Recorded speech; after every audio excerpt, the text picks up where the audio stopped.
Welcome back to Ben's Garage. Got something exciting today. The Gap Diagnostic iiD tool.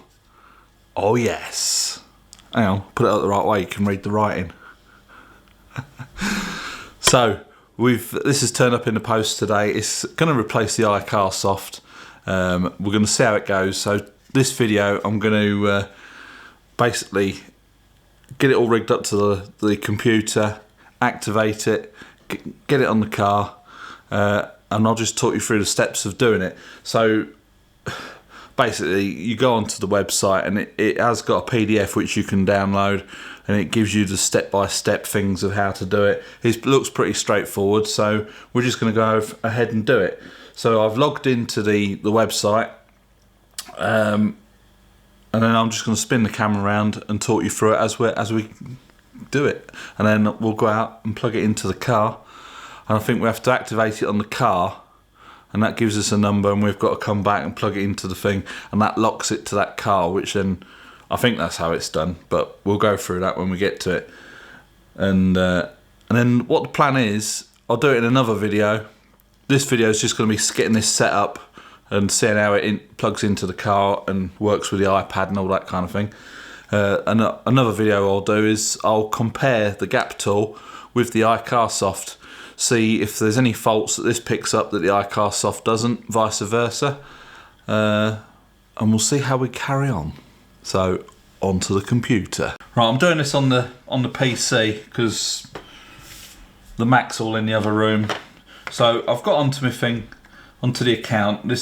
I'm logged in on Gap Diagnostics website. You have to set up an account, but you'd normally do that if you buy it through the website. If you don't buy this through the website, you can then just go on and set up an account. So we want to click on Product Activation and Management. And here you get a load of things. I want to receive emails and blah blah blah. Submit.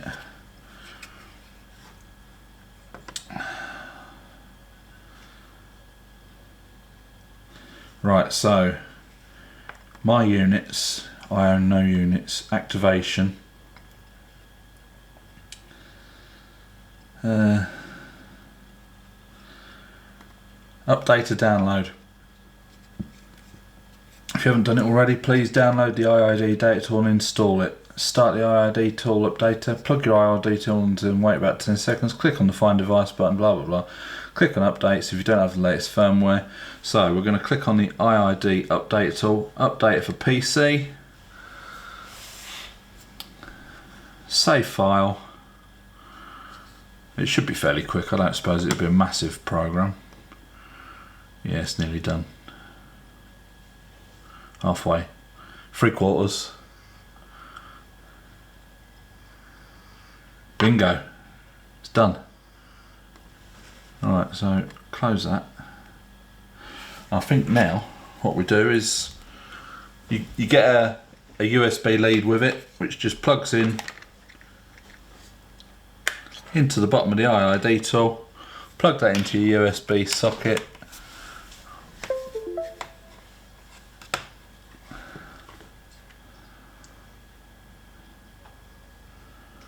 Nothing's happening. It says wait for 10 seconds.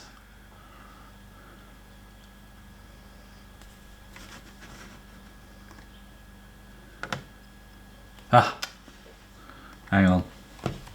Don't plug that in. Find the iiD update tool and start it. Here we go. Rookie error yet again. I'm jumping the gun here. So it's just preparing to install it.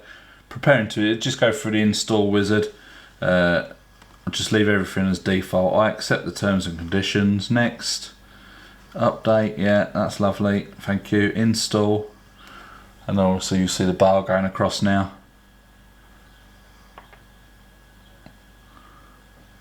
It says it may take several minutes.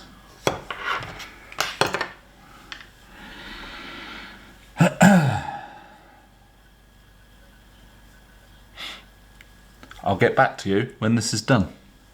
So that's done now. So what I should be able to do now is plug the iiD tool into the USB.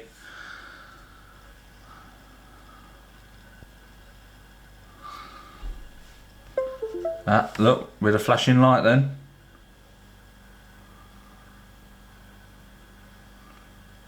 Nothing's happening now.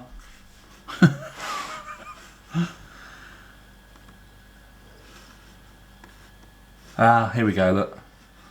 iiD tool updater. It's saved it on the thing. Find device. iiD tool found on port 4. Tool not activated yet. Right, so let's open up this again and see what it says. Start the iiD, plug it in and wait for about 10. Click on the Find Device button. If your device is plugged in correctly and your computer connected to the internet, you will see an info. Click on Updates. If you don't have the latest firmware, it will be detected, and you'll be asked to update. Click Yes.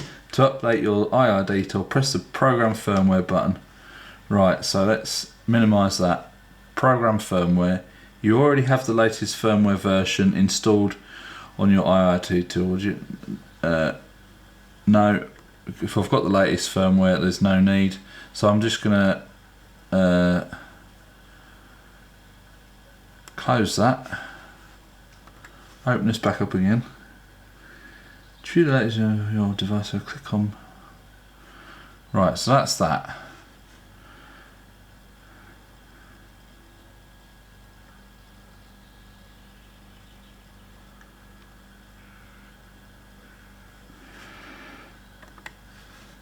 Right, so that's that.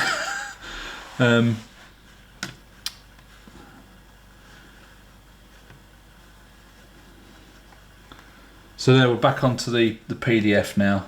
Right, so getting started. So I've done that, we've done it, we've installed installation of the update on computer, installation of interfaces, updating the tools firmware, synchronizing the mobile application iiD tool and iiD Bluetooth and iiD tool Pro. So that's section 2.6. So 2.6 is synchronizing the mobile. Refresh files and the PC. Connected to the internet, up to date. iiD funds. Tool's been updated. Disconnect the iiD tool from the USB port, otherwise leave it connected. Right, so now I should be able to, on the iPad, open up the gap tool. I'm logged in on here on my account, so I can now search for tool. Tool found, gathering info. So this is looking good so far. Tool does not respond.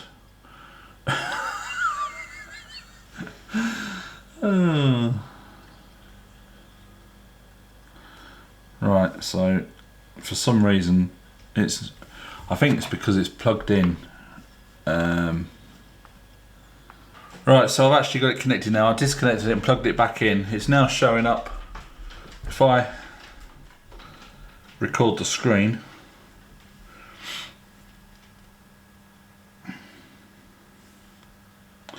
it's now showing up Vin in bootloader. So it says select the tool in the bootloader for the first synchronization, blah blah blah. Confirm connection, yes.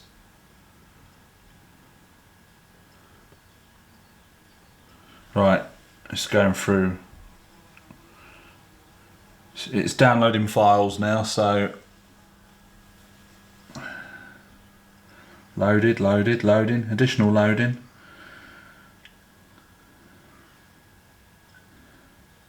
It's looking good so far.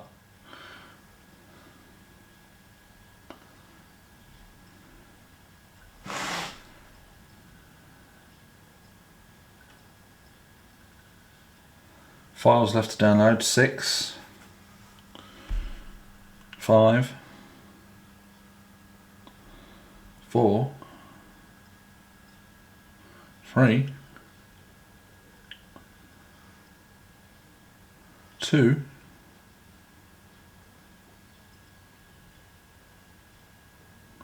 1. Now it's doing the CCF files. The CCF is so you can go in and change things on the ECUs, you know, the suspension heights, if you want your door mirrors folding when you lock your car, you know, follow me home lights, all that kind of thing. daytime running lights you can switch on and off. That's all done on the CCF. So we're almost done. When it says loaded all the way through, we can then disconnect it.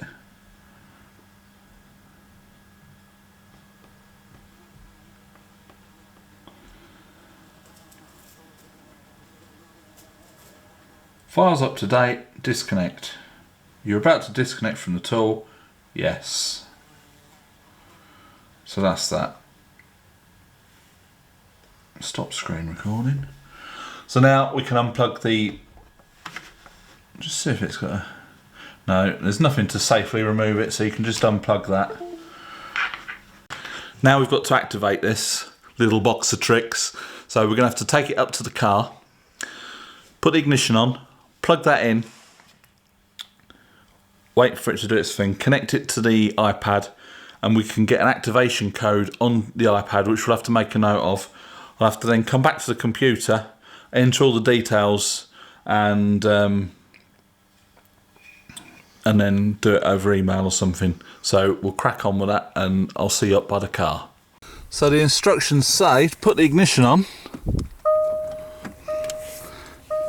and plug the tool in. I don't know which way around it goes. Alright, that's plugged in. The light just flashed. That's flashing red now. You can see that.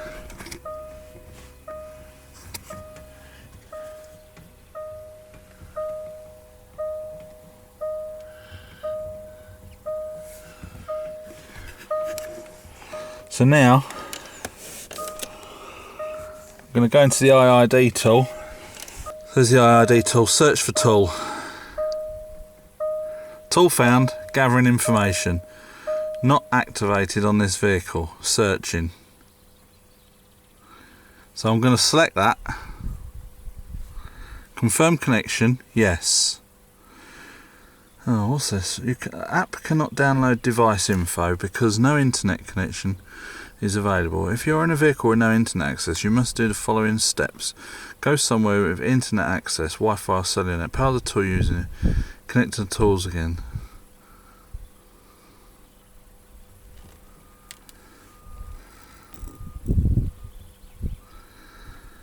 Right, so it's saying tool not activated. So I've just done a thing seeing if it's going to read any codes while we're here. So we have got some codes. General electrical failure, circuit open, lost communication. These were that fault was yesterday. So let's go back to main. Tool not activated, so activate. Right, so I need to write this code down. To obtain your unlock code, first log in on our website, connect your mobile device to the internet to allow activation through the app. But I've got the code, so I'm thinking now that I can go back, disconnect this from the car now. So I'm going to disconnect. You're about to disconnect the tool, yes. Right, so we're disconnected. Ignition off. Take that out.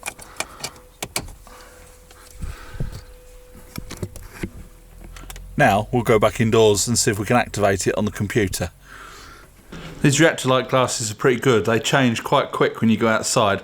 When you come back indoors, they take quite a while to mellow back to clear glass again. Not that you're really interested, but I thought I'd tell you anyway. So we brought the iiD tool back in. It gave us a code in the car, as I showed you, which was the number which I read off of the thing.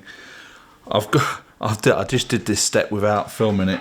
I thought I'd try it and see what would happen. Basically, on the product activation and management, you can click on activation, you scroll down, you fill in your boxes, what your car is, what year it is, what engine it is, and then you put in the unlock code which it showed us in the car, and then straight away they sent me another unlock code back. So now we've got to go and plug this back into the car and connect up the iPad again, put in the code that they've just sent me, and that should then be locked to the TDV8. It will still fault read and clear codes on any other Land Rover. Whatever Land Rover it is, it will do, but you can't get into the functions that is locked, like the CCF files, changing your suspension heights, doing all like the optional extras. Like if you fit a tow bar, you've got to tell the ECU that a tow bar's been fitted, so that obviously your trailer lights are working and it knows what's what. We can only do that on the TDV8 now, because this is going to get locked to that car. In the future, we probably will get a license for the TD6, because that's the one that we want to modify for off-roading, expeditions, that kind of thing. And so we will get a license for this, because probably adjust the suspension heights on the earlier L322s. You can adjust all three suspension heights, so you can have your normal drive height the same. You can lower your access height even further, or you can higher your off-road height even higher. On the newer ones, I think that, I'm not sure what years it went, I think that was up to 2006. After 2006, you can only adjust the height on one setting, and that adjusts all three heights. So you've got like your normal ride height, off-road height, access mode. If you say go plus 10 mil on normal ride height, it will plus 10 mil on the off-road, plus 10 mil on the access height. Whereas on the earlier ones, like on our TD6, we can adjust all three heights independently of each other, which is quite good, because obviously if we're going to be doing a bit of off-roading in that car, it'll be quite handy to lift it up a little bit higher in off-road mode, a bit more ground clearance. So we're going to go back up to the car. I'm just going to have a cup of tea first. We'll go back to the car, put the code in, get this one locked to that car, and we'll see how we get on. We're all up and running. I've just got to take this back on the computer now and just update it, and it should be it. It did. I've just got to authenticate it. It did authenticate on the car. It's activated. So that is how you get your iiD tool to communicate with the car, unlock the license, blah blah blah. So yeah, hope you find this video useful. Please click the thumbs up if you did. Subscribe if you haven't already. And from me and the Hobbit in the house peeling potatoes, it's bye for now.